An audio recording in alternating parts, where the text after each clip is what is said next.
The White House says Tuesday's call between President Biden and Israel's Prime Minister Netanyahu focused on securing a hostage release. Just hours before Israeli forces stormed Al-Shifa Hospital, partially, they say, in search of those hostages being held in tunnels, they say. Here with me now are the chair and ranking member of the House Foreign Affairs Committee, Republican Congressman McCaul, and Democratic Congressman Gregory Meeks, who are just back from a bipartisan trip to Israel. Thank you very much, Mr. Chairman, Congressman. Well, first of all, what did you learn that you didn't know by going to Israel, talking to everyone there? Well, first about the hostages and what the chances. Yeah, I think the hostages was a big part of this. We met with the Minister of Defense and the Prime Minister, Netanyahu. But to find out that they're actually very close to a potential deal, particularly with women and children, to be able to get them out of Gaza. And it would entail a potential short ceasefire.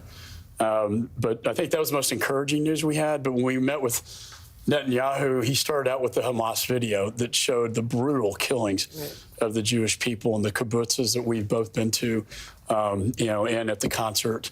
Horrific video. We showed, Greg and I showed that to our members in the House yesterday morning. And Netanyahu actually teared up.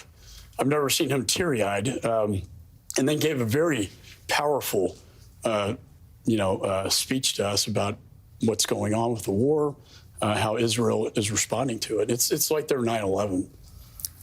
Congressman Meek, though, and I saw the video and I was sickened by it. That said, the U.S. said today and last night that that doesn't justify having a firefight, let's say, inside Al-Shifa, which could happen now. They were fighting. It was an engagement outside. They're now inside the hospital. That if innocent civilians have to be protected. It's a war crime to have Hamas under a hospital, period.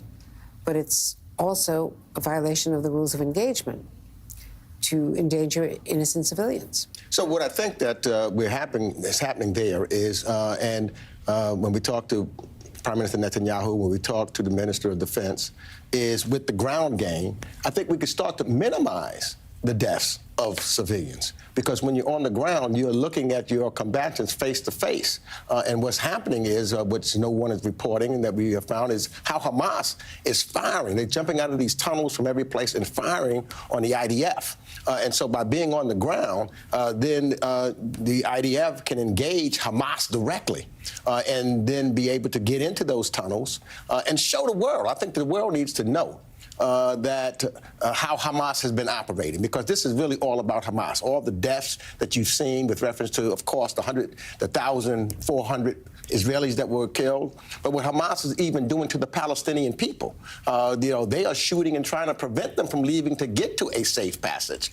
And what we also learned was there, almost every day now, at least 3 to 4 hours, there's a passageway that's opened up to get Palestinians out, and there's about 1 million people now that have gotten out, and we need to, make sure that we open up and have more to get out. But we've got to get those hostages back first. And we do hear from the other side that those evacuation routes are uncertain.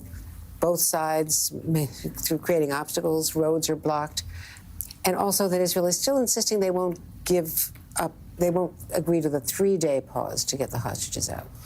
Well, I think they want to end this as soon as they can.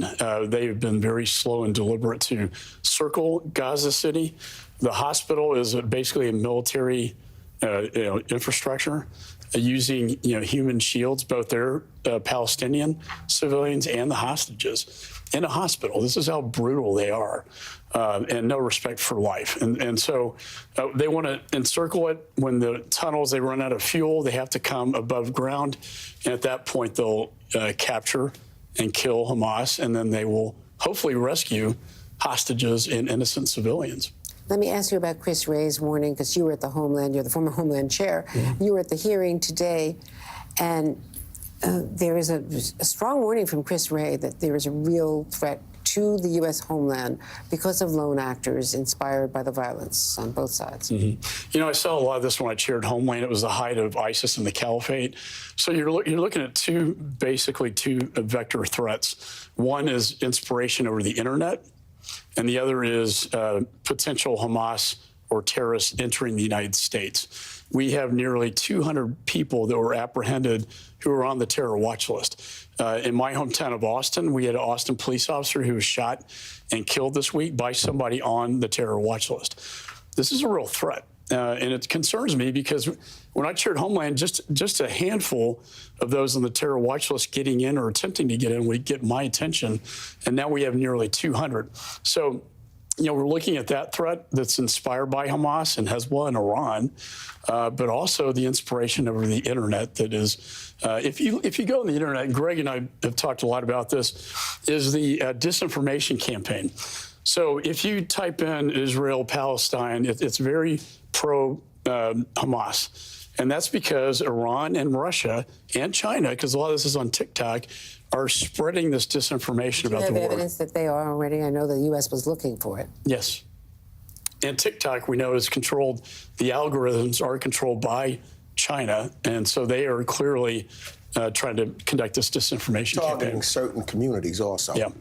To try to have that kind of influence on elections and other things. And so I think that there's various Let me ask you both, because we're just about out of time, a quick yes, no.